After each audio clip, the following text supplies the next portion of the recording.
মাননীয় মুখ্যমন্ত্রী বাংলা নেত্রী অভিষেক বন্দ্যোপাধ্যায় বিজয়ী সম্মেলন করার প্রতিটা বিধানসভায় করতে হবে। তার প্রস্তুতি সভা এবং মানুষের কাজ জেনে করে এবং মানুষ জেনে আসে, মানুষের জেনে সমস্ত নেতারা নেত্রীরা যেন সেবক হিসেবে কাজ করে, তারই বার্তা। আমরা চাই প্রতিটা মানুষ পাশে দাঁড়াক এবং দলকে এগিয়ে যাক এবং মানবিক কাজটা দেখা। তাদেরকে বিজয়ী সম্মেলনের প্রস্তুতি সভা আমরা করলাম। 18 তারিখে আমাদের বিজয়ী সম্মেলন। এই 18 তারিখে রাজ্যের কে নেতা আসবে আপনাকে জানাবো।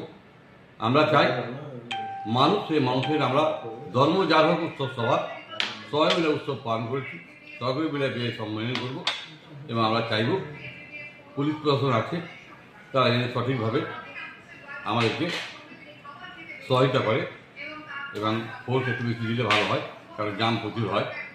আমরা সবসময় চাই মানুষের কাজ করে এসেছি 12 মাস, আবার মানুষের কাজ করব।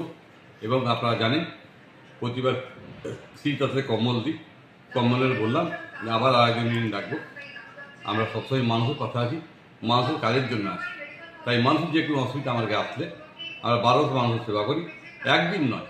তাই মানুষকে ডেকেছিলাম, মানুষ শতপুষ্ট এসেছিল এবং প্রচুর লোক। তাই আমি সকলকে ধন্যবাদ জানাই এবং সকলকে আসার জন্য অনুরোধ জানাই।